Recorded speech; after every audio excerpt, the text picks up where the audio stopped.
नमस्कार back to our channel friends. मैं आप सबका अपने चैनल स्टॉक्स फॉर लाइफ पे बहुत स्वागत करता हूं। Welcome to STFL family. DFL बस आज मैं दो स्टॉक को कवर करूंगा। एक तो गाइस मिड कैप से लार्ज कैप वाली कंपनी बन चुकी है और Q2 के नंबर्स अच्छे आने वाले हैं, जिसकी वजह से स्टॉक में काफ़ी तेजी थी। लेकिन दोस्तों आज एक सर्टन लेवल के बाद थोड़ी सी प्रॉफिट बुकिंग देखने को मिली, लेकिन एक बार ये ब्रेकआउट देगा तो गाइस और भी तेज हो सकता है, बिकॉज इसका पैटर्न भी वही है। एक बार ब्रेकआउट देता है, फिर साइडवेज जाता है, फिर से एक ब्रेकआउट देने की कोशिश करता है। और गाइस आज के दिन एक माइक्रो कैप में भी अच्छे खासी वॉल्यूम राइस देखने को मिली है, तो बहुत लोग बोल रहे थे कि सर कोई माइक्रो कैप को भी कवर करें जहां पे अच्छे खासे पैसे बन जाए आने वाले 2-5 सालों में। तो जी हाँ दोस्तों, आज मैं एक लार्ज कैप और एक माइक्रो कैप दोनों को डिस्कस करूंगा और दोनों में एक ब्रेकआउट की पॉसिबिलिटी। ब्रेकआउट का मतलब क्या होता है, जब कोई रेजिस्टेंस को तोड़ के स्टॉक ऊपर जाने की कोशिश करता है तो गाइस इधर पे बहुत ट्रेडर लोग घुसने का मौका तलाशते हैं। तो जी हाँ, इसमें अच्छे खासे पैसे ही बन जाते हैं। तो इधर पे एक पोजिशनल ट्रेड भी आप चाहें तो कर सकते हैं Q2 के नंबर्स के पहले, और चाहते हैं तो लॉन्ग टर्म का भी बेट बन सकता है। दोनों कंपनी फंडामेंटली अच्छी है, एक लार्ज कैप से एक स्मॉल कैप से। बहुत कुछ सीखने को मिलेगा। चैनल फर्स्ट टाइम होंगे सब्सक्राइब कर सकते हैं। इस तरह क्वालिटी कंटेंट को सबसे पहले एक्सेस करने के लिए now without dealing any for time let's begin. पहला स्टॉक आप देख सकते हैं कि 2876 के भाव पे क्लोजिंग देखने को मिली, और दोस्तों आप देख सकते हैं कि आज इसने 3000 के भी लेवल पे जाने की कोशिश की। उसके बाद हमें एक सडन प्रॉफिट बुकिंग देखने को मिली। तो जी हाँ, तो 3000 का लेवल की बात की जाए, आपको पता है कि एक साइकोलॉजिकल लेवल होता है 2000, 3000, 2500, और उसके पहले एक प्रॉफिट बुकिंग आ जाती है। तो बहुत लोगों को दोस्तों मैंने स्टॉक के बारे में बहुत बार कवर किया था, जब 1700 के भाव पे था, 1800 के भाव पे था, 2000 के भाव पे था, 2500 के भाव पे था। अभी दोस्तों आज इसने 3000 के भाव पे जाने की कोशिश की, और आप देख सकते हैं कि इसने आज फिर से एक नया ब्रेकआउट देने की कोशिश की थी, लेकिन उधर पे थोड़ा सा असफल हुआ। लेकिन लॉन्ग टर्म में ये 200-3000 क्या आने वाले कल में 10,000 का भी स्टॉक होगा, बिकॉज इसमें बहुत ही अच्छा ग्रोथ निकल के आ रहा है। साल भर की बात की जाए, आप देख सकते हैं कि इसमें 200% के आसपास पैसे बने हैं, और इसको मैं बहुत पसंद करता हूं बिकॉज इसमें तेजी आ रही है। तो गैस इसमें कोई बबल फॉर्मेशन नहीं है, क्योंकि इसके अंदर EPS ग्रोथ ठीक होने के चांसेस है, और जिसमें अर्निंग होती है गैस स्टॉक मार्केट में, उस स्टॉक की अच्छी खासी रेस्पेक्ट भी होती है।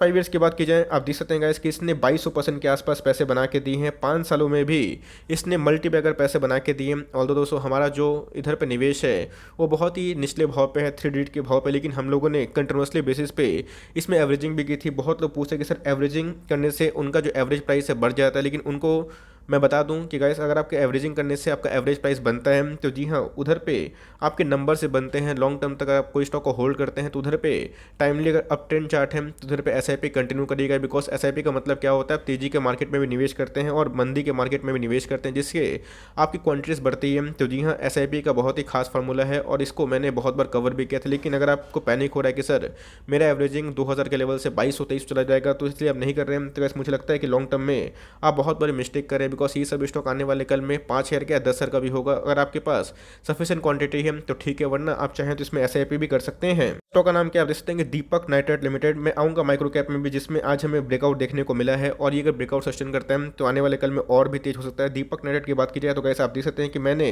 बहुत सारे लेवल्स पे बहुत सारे वीडियोस बना के आपको प्रॉपर टाइमली गाइडेंस दी और बताया है कि इन सब स्टॉक में आपको धोखा नहीं मिलेगा। एक तो ताइवान का इशू है, जिसकी वजह से फिनॉल्स के बिजनेस में काफ़ी डिमांड तो है लेकिन सप्लाई नहीं है। लेकिन एशियन मार्केट की बात की जाए, ये बहुत ही अच्छा पकड़ बना के रख रहे हैं, और जिस हिसाब से इनके अंदर चेंजेस आए हैं अपने आप में ही फिनोमिनल है। तो मेरे हिसाब से दीपक नाइट्राइट आपकी बुढ़ापे की तलाठी बनी सकता है, लेकिन इधर पे अगर आपको निवेश करना है तो आप एड ऑन डिप्स की स्ट्रैटेजी अभी भी लगा सकते हैं। आज के दिन के भाव की बात की जाए, आप देख सकते हैं कि आज ही इसने अपना फिर से 52 वीक हाई लगाया है। आप देख सकते हैं कि इधर पे 2989 के भाव पे दिखाई पड़ रहा है, और उसके बाद 100-150 पॉइंट के आसपास करेक्शन देखने को मिली है। तो इधर पे भी एड ऑन डिस्क की स्ट्रेटजी हो सकती है। ऑल्दो अगर आप देखें तो आज के दिन में बहुत ही ह्यूज एक्यूमुलेशन नहीं है, बिकॉज मार्केट में ऑल टाइम हाई पे डिलीवरी थोड़ी कम हो जाती है।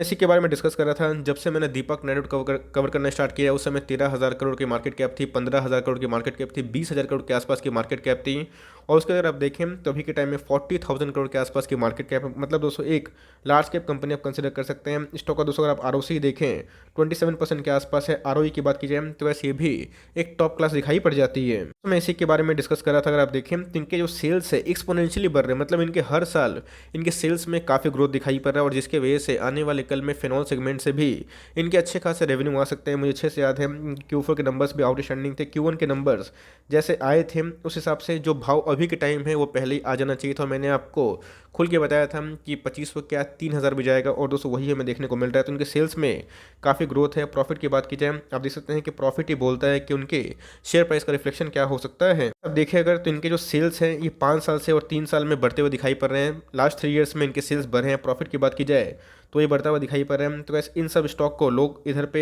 निवेश नहीं करते हैं, उनको लगता है कि प्राइस महंगा है, लेकिन ये सब एक कंपाउंडर है। आपके पास अगर आरती इंडस्ट्रीज है, एलके लेमेंस है, कोई भी अच्छी कंपनी है उसको होल्ड एंड कंटिन्यू करें। दीपक नाइट्रेट को मैं बायसली कवर नहीं करता हूँ, लेकिन मुझे लगता है कि इसमें आने वाले कल में और भी ग्रोथ है। ऑल्दो आरती इंडस्ट्रीज में भी कैपेक्स को प्लान को लेके कंपनी काफ़ी एग्रेसिव है, लेकिन आपके पास कोई भी अच्छी कंपनी है तो भैया इन सब को पकड़े रहें और इन सब में टाइमली एसआईपी करते रहें। थोड़ा महंगा भी ले लेंगे तो कोई दिक्कत वाली बात नहीं है, लेकिन आपकी क्वांटिटीज़ धीरे धीरे बढ़ते रहेंगे। इन गाइस अपने रिजर्व में बहुत ही काम किया। अगर आप देखें तो कंपनी के जो रिजर्व है टाइमली बढ़ रहे हैं। कंपनी के अगर आप देखें बोरोइंग्स जो बहुत ही कम हो चुके हैं और आने वाले कल में मैं उम्मीद कर रहा हूँ कंपनी अपने बोरोइंग्स पे भी एकदम डेट फ्री स्टेटस लगा देगी आने वाले कुछ सालों में।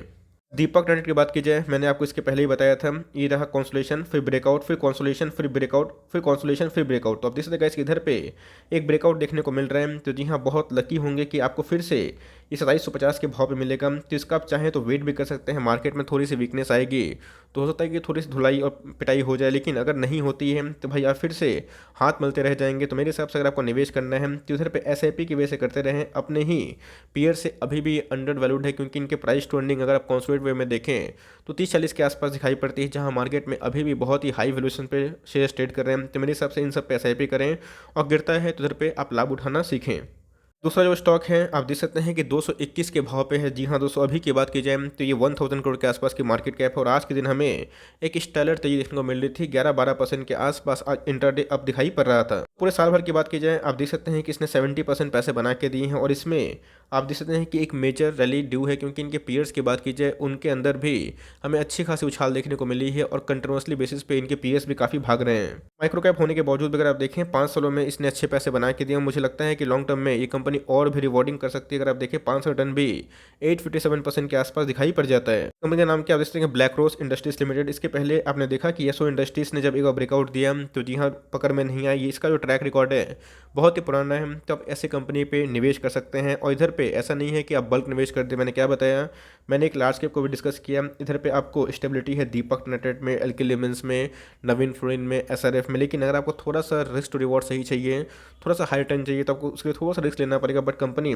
ऐसे नहीं कि बहुत ही खराब कंपनी है, ये भी एक इमर्जिंग कंपनी है जो लॉन्ग टर्म रिवॉर्ड कर सकती है। मार्केट कैप की बात की जाए आप देख सकते हैं गाइस कि 1000 करोड़ के आसपास की मार्केट कैप है और 34 के लगभग पी दिखाई पड़ जाता है। यही सब माइक्रो कैप आने वाले कल में स्मॉल कैप और उसके बाद मिड कैप में कन्वर्ट होती है। तो जी हाँ, अगर आप देखें इनके जो प्राइस ट्रेंडिंग है मैं बताया 34 के आसपास दिखाई पड़ता है, लेकिन इनका जो आरओसी है आरओई है अपने आप में टॉप क्लास है। 35% के ऊपर 39% के इवन दोस्तों हमें इनके आरओसी देखने को मिलते हैं। आरओई की बात की जाए 34% के आसपास दिखाई पड़ जाता है। तो एक बार सेल्स देख लेते हैं। चूंकि माइक्रो कैप है तो आप उतना उम्मीद मत करिएगा कि इनके हर साल बहुत ही सेल्स में इंप्रूवमेंट हो, लेकिन यस इनके सेल्स हमें बढ़ते हुए दिखाई पड़ रहे। और 2020 और 2021 में इनके सेल्स फ्लैट देखने को मिल रहा है, लेकिन उसके बावजूद भी इनके एक्सपेंस कम होने की वजह से इनके प्रॉफिट में उसका उछाल देखने को मिला है। और इसके पहले भी मैंने इसको कवर किया था और अभी भी कवर कर रहा हूँ कि आप माइक्रो कैप में चाहें तो इस पर लॉन्ग टर्म का निवेश कर सकते हैं।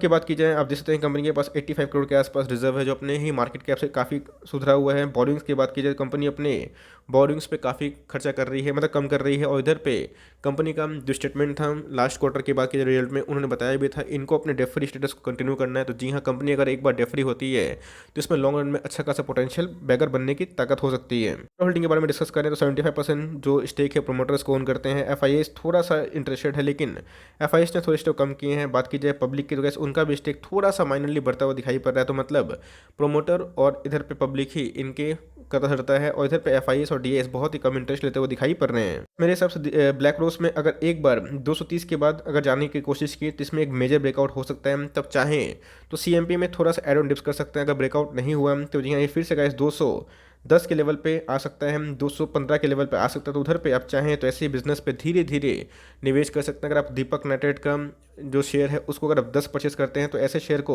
आप 2 ही परचेस करें। दीपक नाइट्रेट में गाइस अगर आप 20 शेयर निवेश करते हैं तो ऐसे स्टॉक में आप 2 से 3 हज़ार निवेश करें और लॉन्ग टर्म टिके रहें। तो लॉन्ग टर्म में ऐसी कंपनियों को रिवॉर्ड कर सकती है। बिकॉज अभी की बात की जाए एक मेजर ब्रेकआउट देखने को मिल चुका है और एक बार सस्टेन करता है तो आने वाले कल में ये काफ़ी रॉकेट बन सकता है।